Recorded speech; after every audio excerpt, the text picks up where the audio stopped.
รียบร้อยแล้วหลังคาเนาะพี่น้องเอ้ยป้าโตเรียบร้อยแล้วพี่น้องเอ้ยจังมือก่อนเห็ด2 มือครึ่งป้าเบียดทั้งร้อยหนึ่งซาโปะใช่อ่ะเรียบร้อยเลยพอหงเศร้ายังเกิดที่มาหานอนแล้วกันยังบ่แล้วกะกลางเต็นท์นอนก่อนนี่ ไม่เจ็บยังจอดกันเลยนะพี่น้องเนาะ แคนมันยาวนะ9 เดือนปี9 เดือนปูนี่ขัดดีนั่นนี่ก็พี่น้องเนาะเกียรติได้มีแต่ขอขอบใจขอบคุณหลายๆเด้อเนาะทางผู้ใหญ่ใจดีที่ว่าเพิ่นช่วยเติมเนาะแล้วก็ขอบใจทาง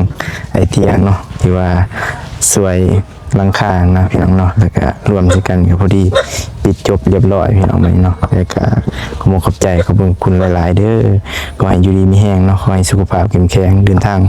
ตลอดปลอดภัยเนาะขอให้สมหวังทุกสิ่งทุกประการเด้อพี่น้องเนาะสาธุ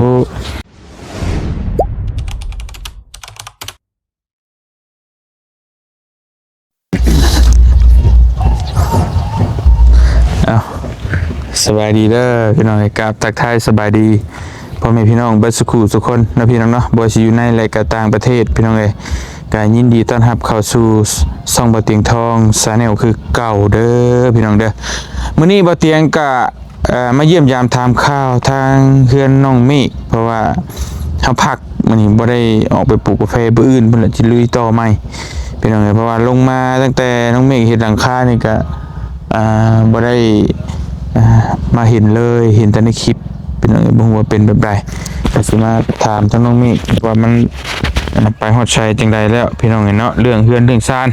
เพราะเห็น FC ก็ถามมาหลายอยู่พี่น้องเนาะบ่เจ็บงามบ่เสียกาแฟได้มึงออกข้างได้เก็บปีนาสักเก็บ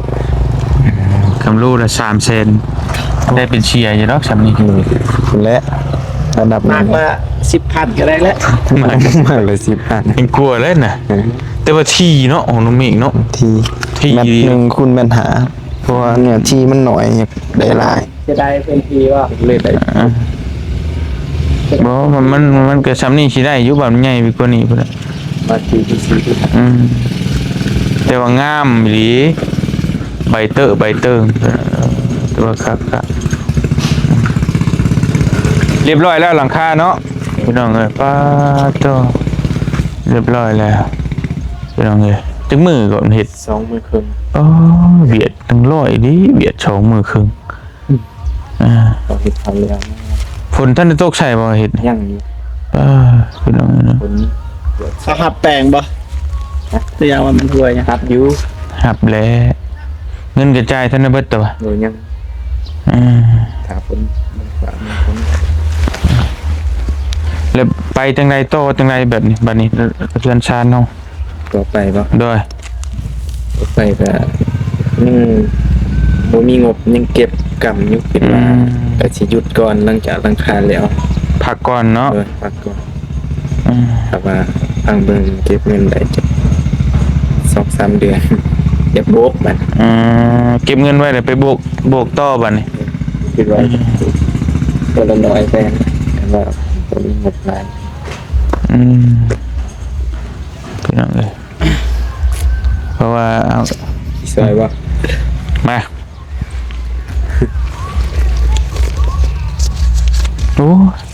ดินจีก้อนนึงก็บ่จุบ2,000 เหรียญ2,000 เหรียญเก่ง2,000 เหรียญเจ้าบ่แม่นขอบใจหลายๆบ่เจ็บเนาะไปหลายบ่เป็นหยังเนาะเป็นหยังกันเองกันเองเห็นค่อยเป็นค่อยไป3 เดือนเก็บไปก็พอได้โบกันนะโบกันไปก็ได้ก็ตึงพึ่งพาตัวเองนะพี่น้องเนาะเพราะว่ามันก็เมย์เป็นซอยแล้วชั้นนี้ก็ถือว่าโอ้ชุดยอดแล้วก็ลายแล้วพี่น้องมันจะคอยเห็ดคอยสร้างไปบ้านนี้นะทั้งบ่เตียงก็ซอยอยู่น้องเพิ่นอยู่พี่น้องแต่บ่รวงบ่ลายดอกเพราะว่าเอาก็ภาระลายจักสิปัวเมย์จักอีหยังแน่ก็ซอยน้องเพิ่นนำเบิกคำบูถึกรางวัลที่1ซะโปะจะ เรียบร้อยเลยเก็บแล้วก็โปะไปเรียนบ่าวนุ่งแล้วมาก็บ่ต้องไปหาเช่าบ้านพักก่อน ถือเด้ บ่ช่วยเนาะ สิปลดหนี้ให้ดอกเว้ยไปพอน้อยมกน้อยใจแท้อันมาดข้อตลอดเก็บให้มันถือก่อนจังว่ากันปลดหนี้รถให้โตมีเพื่อนเด้พี่น้องคักเด้บัดนี้และอนาคตต่อไปก็มันบ่มีเงินมีคำไปเช่าห้องเช่าหยังก็สิมาหานอนและกันยังบ่แล้วก็กางเต็นท์นอนก่อนนี่ ไม่เจ็บ มันเป็นหยังเด้ มันบ่เป็นหยังมันบ่ได้หัวเด้ จะห้องน่ะ นั่นแหละ มีแต่เทพื้นก็นอนได้แล้วนี่ ของนี่ว่าก็ มาคือลาโบก่อนยังเท หึ ลาโบก่อนยังเท เอาเฮาจากนอนเด้ซะเข้ามา อยู่ก่อน เฮาจากอยู่ก่อนนี่เด้แล้วก็โบกห้องก็ได้นี่โบกห้องแล้วก็เทพื้น ก่อน มีสองห้อง ปิดประตูใส่ จากห้องเลย สองห้องสองห้องนี้ก็ห้องนั้น แล้วห้องนั้นเนี่ยเป็นกลัว ห้องครัวแล้วก็ห้องน้ำและสำคัญ เก็บของนำก่อนกับโบกของนอน ห้องลูก อันนี้ห้องลูก วางแผนให้ลูกเมียยังบ่ได้อยู่ นั่นห้อง พูดโอ้ยินว่ากัน มาวางแผนก่อน ไปฮอดลูกเลยเห็นบ่ วางแผนกั เห็นบ่เพื่อนไผมีแบบนี้อยู่ในเฮือนกุ้งใหม่กู ผมไม่ปลูกวะ ธรรมชาติ ธรรมศาสตร์แน่สร้างให้ สั่งมา แต่มันก็ยังเด็กสูงอยู่เนาะ เพราะ รา ว่า คาน่ะ เพราะว่ามันตัวนั้นดิ แตกเริ่มเลยท่านเด็กนี่ นี่คันตัวนั้นตัวนั้นมันต้องสูงสู เย็ ง นเลยเห็นบ่แม่ เอ้ยมันสูงมันก็เย็นคือเก่าหั่นแหละเพราะต้องติดเพดานเด้ ติดปะ ติดแล้วจะพาไปไม่ใช่นกขี่อยู่อ่ะนี่ติดเพดานกับซ้ำนี้แหละเพดานกันซ้ำนี้ก็พอแล้ว คือแบบมันติดนะลงเลย โอ้ก็ได้แล้วนกกระจาบ นกขี่ลงมาแตกเจนาบ่แม่บ่แม่คือว่าฟันเนื้อขึ้นมาเค้กกินยังกับเลียเลย แต่ห้องนี้ยังจะแคบอยู่ สั่ง อืม แต่ ถ้าอยู่ผู้เดียวเนี่ยได้อยู่ถ้าทำครอบครัวเนี่ยก็บ่ได้แล้วมันก็ยากอยู่ได้ นั่นบ่แม่ ได้อยู่เป็น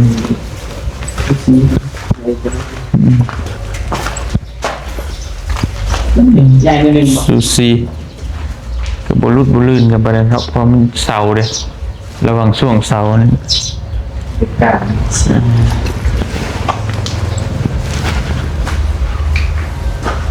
กันเอาไหมอนาคตกันเลยสองห้องเลยนะ เป็นห้องเดียวเลย นอกซานเลย จะมีลูกมีเจ้าบอกไปไกลเดี๋ยวที่มียังบ่ได้อยู่และพี่น้องเห็นเนาะขั้นตอนต่อไปก็ยังโบกบานนี่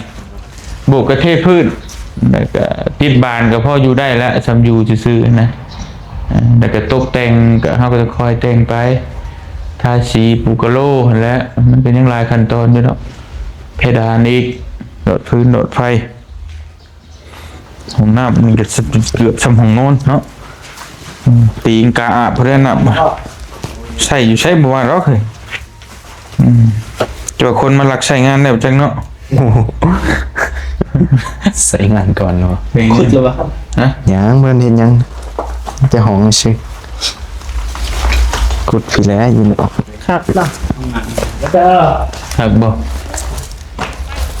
บุคักแล้วห้องน้ำชิคักปันใดก็ใช่คือเก้าพันละอันนี้ โปรเจกต์นี่ไง ห้องครัวบ่ขึ้นครัวบ่ เช็ด ป้าลงไว้สิแหละขึ้นครัวเฮ็ดหยังห้องนอนก็สองห้องนั่นก็เรือตายแล้ว เอาตู้มาตั้งครับวันนี้คันไว้วันนี้นี่ เฮ็ดหยังบัดนี้ เอาก็ปกติมันจะมีตู้ อืม ใส่ถ้วยบวงอะไรมาคันมันคนยาตัวนี้ พวกครัวเก่าครัวกินโอเคแล้วพี่น้องได้หลังคาไปเทือละบาท9เนาะพี่น้องตัวแต่กาแฟนี่ดู กาแฟนี่สุดยอดเลย รู้สึกว่ามันสิตัวนั้นพันต้นได้หลายเนาะ มันหอนนี้ อืม แต่มันก็มันลองต้องแต่ง ทั้งพี่ได้เนาะ เป็น อันนี้พันธุ์ที่บ่เตียงปลูกกันนี่นี่แหละ รวยเลยนี่ ด้วยสำ บ่3 เฮกตาร์รวยเลย ว้าวได้3 เฮกตาร์ อันนี้เลยจ้าผู้สาวจับแขนบ่เมกเลยอ้ายอย่าไป นั่นมันก็โพดนั่นก็ได้ 3 เฮกตาร์ก็ 3 เฮกตาร์เลยเหรอแต่ว่าก็งามขนาดนี้ยังจอดกันเลยนะพี่น้องเนาะก็ แขนมันยาวอะนะ เก่าเดือน ปี9 เดือนเกือบ2 ปี คันบ่เสียดายดินนี่ปลูกห่างๆนี่สุดยอดเลย ดินทำหน่อย อันนี้จะปลูกแบบเสียดายดินก็ ปลูกเสยดินปูนบ่ เป็นขาว อืมงามเลยแล้วเอานั่นมาฉีดเบิ่งมีบ่คนฉีด มันมีคนสีเขาพันหวาน เลยไม่ได้เสียงาม โอ้มันร้ายกว่านี้มันร้ายกว่านี้ก็มันคุมก็เอา กำลังเสียมื้อนั้นมื้อเดียวเนาะ ซ้ำนี่ก็เริ่มบ่อยากมีหญ้าแล้วเนาะเพราะว่ามันงำเลยเด้พี่น้องงามอีหลีว้าคัก ตากาแฟเตียงงามสำนี่ยิ้มเล แต่ ย ยูโรมันที่ดิน จังว่าแล้วเจ็บเว้ยจักสิได้ซำใดละบ่คาดหวังบ่ผิดหวังเพิ่นเว้าอยู่ก็บ่ทันได้ว่า ตัวนี้ตัวสำคัญตัวมันสิดับกัน ดวงบ่เหนื่อยเลยเนาะอยู่ใส่มันเจาะอยู่ใส่ ตายแล้ว ครับลูกบางทีฝนตกกลุ่มๆมันก็จอดที่ จะปลูกที่มันก็ดีอย่างหนึงเนาะที่ได้เผื่อไว้เผื่อมันตาย กินอาโท ปลูก ม ห่างมาสลับไปทำตายก็ออกไปปลูกไหม พังเบิ่งแล้วบ่เตียงเท่านั้นก็เบิ่งเป็นหาซ้ำได้แหละเพื่อกันไว้นะตายจิโลจิเลอกัดนี่ตรงนี้นี่กันเลยนี่มันหอดอยู่บ่เม็ดเลยโจ้ เจ้าเคยเก็บหรือเปล่า พี่กายเก็บ เท่านั้นปีกายมันหน่อยๆนึงนะปีกาย ก็น่าจะเก็บปีนี้ ปีนี้ด้วยนี่ขนาดว่า ที่เขาปีที่สอง เก็บปีเลขอีก1 2 3 4 5 6 7 8 9 10 11 12 13 14ข้อ เธอทำไมกันสู้ๆเดี๋ยวจะได้โบกเพื่อนนะ ขายกาแฟป่ะขายกาแฟโบกเพื่อน เดี๋ยวจะได้มันมีอย่างไรบ้าง ว่าสองตูนได้ คำท่วมแน่เป็นสิได้สองคำสาม เอาซ้ บ่ ำที่เคย ปีนี้นะ คำเบิ้งปีนึงต้ ปีนี้ก็บอกว่าปีนี้มันกระลายเลยนี่ปกติเรางามแห้งนะปีถ้าปีจะได้ลาย ที่เล่นเนาะอันปลูกบ่เนี่ย สาม อืม ก็เอาต้นยาสันมาสามมีเบียร์ปีนี้เสียมาสามมาเป็นงานยาวมาสามมาสอง ของที่ตกบุก งามฟังนั่นเนี่ยใบแดงยอดแดงเนาะ จะบุกคุมแบบนี้เลยบ่เป็นเอาเบียร์นึงนะ เพราะว่าสันแล้ว เอาทันทีตัวนึงอย่างบอกจะเปลี่ยนกันเป็นประธานมันบาดเจ็บนะ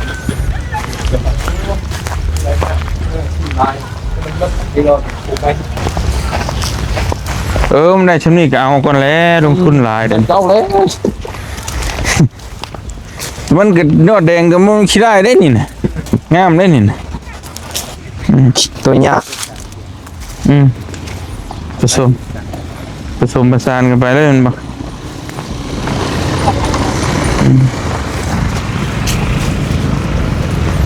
โอ้นี่ ตัวยาก คักดี นั่นนี่ก็ มันเขียนไม่ได้ตัวสัน แต่ของบ่เตียงนั่นเอาพันธุ์นี่ปลูกนะพี่น้องเอ้ยแต่บ่ฮู้ว่าสิได้แบบนี้หรือบ่ก็ลองเบิ่งถ้าได้แบบนี้เบิดชวนก็สิมานอนพี่แหละ เสือเลย เสือเลยเดี๋ยวจังหน่อย ตัดภาพไปพุ่นเหี่ยวเงี้ยๆปลูกตากแดดวานนี่งามปึ๊กตัดภาพปุ๊บไปพุ่นบัดนี้โอ้ยนี่อย่าเฮ็ดมันเด้อนี่เด้อแม่นพักเสียนบ่ มานะ บ่แม่นนะโอ้ย อ๋อตังนี่เบิด เจ็บนี่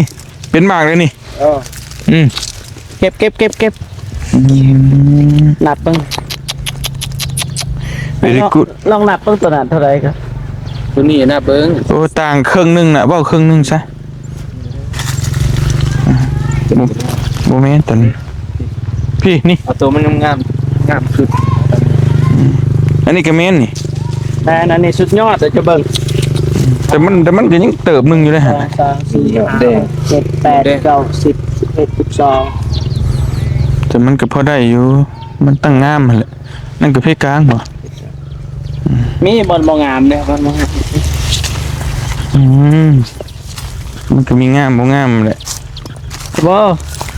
นี่ตายแล้ว3ใช่ไหมนี่ถ้ามันกัดแล้วก็ขึ้นมาตัวนี้คล้ายๆอยู่ ที่ว่ามี2 3เด้ปีนี้ไว้สิเปลี่ยนบ่ได้ มีหยังอัน ย่ามัน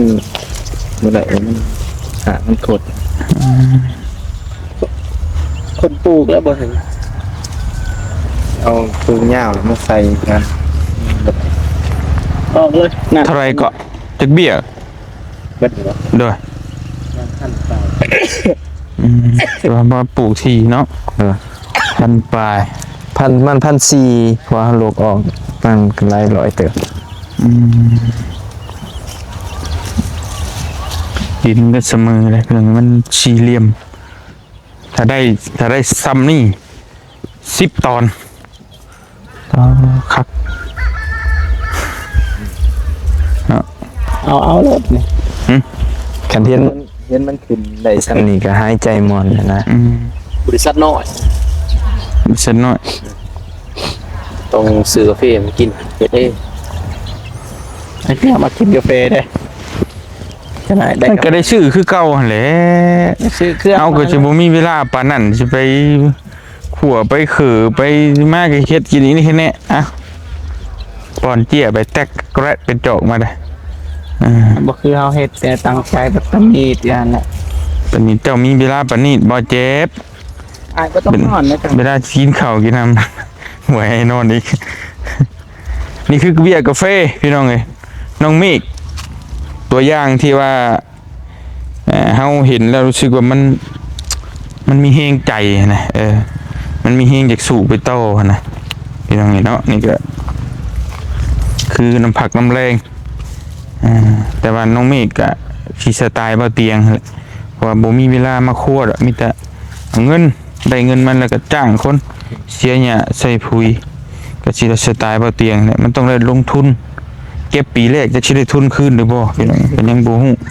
เนาะ ให้เป็นอย่างเดียวนะ มีแต่เก็บคืนทุน 2-3 ปีพุ่นแล้วเพื่อเฮาสิได้นะ ปีที่3นี่แน่นอน แต่ว่าโชคบ่ดีโชคช่วยก็ถึกหามันน้ำหมอกน้ำหยังลงตายเบิดก็แล้วเนาะมันก็ต้องเสี่ยงนะของพวกนี้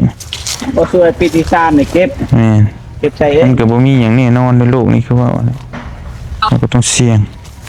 แต่ว่างามนี่คือสมบูรณ์แล้ว มีมากเลย นี่มันอันนี้มันฮักบ่จำเบิ่ง บ่ แต่เป็นให้คักบัด เต็ม โอเคพี่น้องเนาะนี่ก็คือส่วนที่ว่าเฮาเห็นแล้วก็มีแรงบันดาลใจมีแรงผลักดันที่ว่าเฮาอยากเฮ็ดไปต่อยอดไปอีกเนาะทางน้องเมฆก็สิไปปลูกต่ออีกก็ขอปลูกดินของป้าว่าซั่นก็จังปลูกอันนั้นก็ปลูกปุ๊บปลูกเด่นปลูกเชียงอันนั้นก็ เสียงจัก เชียงแบบหนึงอีกอยู่ ได้ขายตอนไหน แม่นเพราะว่าคือดินป้านี่เพิ่นประกาศขายแล้ว น้องเมฆก็อยากไปลงทุนก็คือเขาก็พอได้เก็บมากก็พอขายเอาเงินนั่นแหละว่าง่ายๆก็ได้ แต่ว่าบัดนี้ก็เพิ่นจักสิขายมื้อใดสมมุติว่าเพิ่นขายให้คนใหม่เจ้าใหม่เพิ่นเปลี่ยนเจ้าแต่เพิ่นให้เฮาเลิกก็จำเป็นนะตอนนั้นก็พี่น้องจะพังเบิ่งอย่างน้อย 4-5 ปีจังอันนั้นก็ใครอยู่พอได้เอาแบบตั้งนักจัก2 ปีก็ได้ละ จังว่ากัน เก็บเป็น10 ปี โดยมีแต่อันนี้ก็เฮาสิมาทายเบิ่งเฮือนของซ่านนี่แหละเฮือนซ่านลันแป้นก็ก้าวไปอีกบาทหนึงพี่น้องเอ้ยก็คือแต่ก่อนก็มีแต่ว่าก่อขึ้นที่คานี่ยังเรียบร้อยก็ยังหลังคาแต่ตอนนี้ตัดหลังคาถือว่าหลังคานี่เรียบร้อยไปแล้วยังเหลือมาโบกพี่น้องโบกแล้วก็ติดประตูประต่างได้ก็พออยู่ได้อยู่ดอกสำพออยู่ก่อนหั่นน่ะต่อไปอนาคตก็มีแต่สิตัวนี้แหละเป็นหลักบางเทื่อก็เฮาเฮ็ดตัวนี้มันแล้วก็พอได้เฮ็ดยังบ่ได้ก็โบกแล้วมีห้องน้ำเข้าเทื่อเฮาลงมาพี่ก็สิได้มานอนพี่เพราะว่ามันจะไปเช่าบ่ไหวเลยพี่น้องห้องพักคืนละ200,000 2คนเฮาก็สมมุติว่า400,000สมมุติว่า10คืนก็4ล้านบัดนี้น้ำมันมันก็ขึ้นอิหยังก็ขึ้นเอามานอนนี่แค่นี้บ่ได้เสียหยังนะบ่ได้แต่เงินเติมน้ำมันซื้อกินซื้อยาก็ซื้อประมาณนั้นก็สิประมาณนั้นแหละพี่น้องเนาะพอสวนบ่เตียงก็อยู่ใกล้ๆนี้ก็สิเบิ่งสวนก็สินำบริเวณนี่แหละต่อไปก็ได้พี่น้องจังว่ากันของบ่เตียงน่ะปลูก5,000 ต้นก็สิซ้ำตัวนี้5 เท่า 5,000 ต้นอันนี้มัน1,000 ต้น1,000 กว่าต้นแม่นถ้าว่ามันสมบูรณ์แบบนี้เพราะว่าก็ลองเบิ่งเฮาก็บ่ฮู้แต่ก็บ่ได้คาดหวังว่าสิร่ำสิรวยจากมันดอกแต่ว่าเฮาเห็นแล้วมันรู้สึกว่ามันมักแล้วก็เฮ็ดไปนั่นคือพอได้จากมันหั่นแหละพอได้เด็กๆน้อยๆซื้อนมให้ลูกให้เต้าเลี้ยงครอบครัวแหละประมาณนั้นก็มีหยังหลายเนาะคือน้องเมฆขายได้เต็มระบบเลยก็มาโฮมใช่นี่แหละนี่พอให้มันแล้วแล้วก็ไปบัตรขันบัตรตอนอนาคตหลายปีเพื่อจะได้ลูกได้เมียอีก เงินก็ลองอีกถึงว่ากันพี่น้องเนาะไปมีแต่อยากให้น้องเมฆว่าอย่างจังหน่อยบอกกับFCกับผู้ใหญ่ใจบุญหรือว่าจังเด็กจังหน่อยก็ได้แล้วก็สิจบคลิปพี่น้องเนาะโดยการ มาติมาเอาแต่มีแต่ขอมกขอบใจทาง FC วัดสุขุสุคนเนาะแต่ว่าหลังคาเพิ่นก็ซอยมาอยู่ตอนนี้เนาะตัวเรือเนี่ยยังเรือเอาว่าข้างไว้แต่ว่าเพิ่นก็ตัวเขาเป็นหนี้หั่นโดยเพิ่นก็ว่าจะปิดจบให้นะโดยเพิ่นว่าสิจบให้เนาะเรียบร้อยพี่น้องเดี๋ยวหลังคาวันนี้ต่อไปก็มีแต่ผมจะคำใดแล้วก็สิโบกต่อพี่น้องเนาะก็มีแต่ขอมขอบใจขอบคุณหลายๆเด้อเนาะทางผู้ใหญ่ใจดีที่ว่าเพิ่นช่วยตื่มเนาะแล้วก็ขอบใจทางไอเทียเนาะที่ว่าช่วยหลังคานะพี่น้องเนาะแล้วก็รวมกันก็พอดีปิดจบเรียบร้อยพี่น้องเนาะแล้วก็ขอขอบใจขอบคุณหลายๆเด้อขอให้อยู่ดีมีแรงเนาะขอให้สุขภาพเข้มแข็งเดินทางตลอดปลอดภัยเนาะขอให้สมหวังทุกสิ่งทุกประการเด้อพี่น้องเนาะสาธุสำหรับเตียงก็ขอบใจแท้น้องเพิ่นเด้อขอบคุณทั้งแม่เพิ่นเนาะผู้ที่เริ่มต้นดีเริ่มทั้งซอยเพิ่นซอยมาตั้งแต่เริ่มต้นตั้งให้แล้วบ่เตียงก็ขอบคุณเนาะแทนน้องเมฆที่ให้ความฝันน้องเมฆอยากได้เฮือนได้ซานมีมาฮอดมื้อนี้ก็ต้องขอบใจจุดเริ่มต้นเนาะที่แม่ชาวนีเพิ่นเฮ็ดให้แล้วก็ต่อมาแล้วก็เฮาก็ซอยกันเองแล้วก็ผู้ใหญ่ใจบุญอีกทานอื่นแน่ก็ซอยเรื่องหลังคาทางเพื่อนน้องเมฆบ่เตียงก็ซอยเด็กๆน้อยๆก็บ่ได้หลายดอกเพิ่นเอาตื่มกันผู้ละเล็กผู้ละน้อยเพราะว่าอย่าให้มันแล้วหลังคาเนาะจังได๋ก็ขอบคุณแม่ๆแล้วก็ทางอ้ายน้อง FC ปัจจุบันทุกคนที่เป็นแรงบันดาลใจเนาะแล้วก็เป็นกำลังใจให้ทั้งบ่เตียงแล้วก็น้องเมฆเบิ่งโฆษณาให้พอได้เงินก็ได้ซอยสู้นี่แหละน้องเมฆก็เอาเงินน้องเมฆเองแน่เฮ็ดหลังคาแล้วก็ตื่มกันบ่อยากได้แหละเพราะความอยากได้เนาะทั้งเบิดทั้งมวลก็ถ้าบ่มีผู้ใหญ่ใจบุญถ้าบ่มี FC ก็คือสิบ่มีแต่เฮาในมื้อนี้ก็ขอบใจขอบคุณขอให้ทุกท่านอยู่ดีมีแฮงความเจ็บบ่สุดใดความไข้จะมีขอให้ร่ำให้รวยเดินทางไปทางใดก็ปลอดภัยเด้อเจ้าช่วยมาสำใดก็ขอให้ไหลกับคืนหาเจ้า100 เท่าพันเท่าเนาะอยู่ดีมีแฮงปราศจากโรคภัยไข้เจ็บทั้งปวงเดินทางไปทางใดก็ ให้เจอแต่โชคแต่ลาภเนาะให้มีแต่คนหักคนแพงให้ร่ำให้รวยเจ้าให้มาสำใดก่อนอะไรกับคืนหาเจ้าร้อยเท่าพันเท่าเด้อสาธุขอมุขขอบใจหลายๆไปโอเคเฮาเดินทางต่อก่อนพี่น้องเอ้ยบัดนี้ก็มาเยี่ยมยามถามข่าวทั้งเป็นชาลานแป้น้องเมฆก็เป็นสิ่งที่เบาเตียงมักด้วยแหละแบบนี้น้องคักลายคือแบบมีเฮือนแล้วก็มีผลปลูกต้นหมอกต้นไม้อยู่อ้อมเฮือนเป็นสิ่งแวดล้อมที่แบบธรรมชาติอุดมสมบูรณ์แฮงคักมักพี่น้องเลยเนาะไปปะเตียงขอตัวเดินทางกลับก่อนบัดนี้เนาะสิไปเวียกต่อพี่น้องแวะมาเยี่ยมยามถามข่าวน้อยหนึงแล้วก็ไปต่ออีกนะพี่น้องเนาะอยู่ดีมีแฮงเบิดทุกคู่ทุกคนสบายดีเด้อพี่น้องเด้อไปสู้ๆ เอาเบกสู้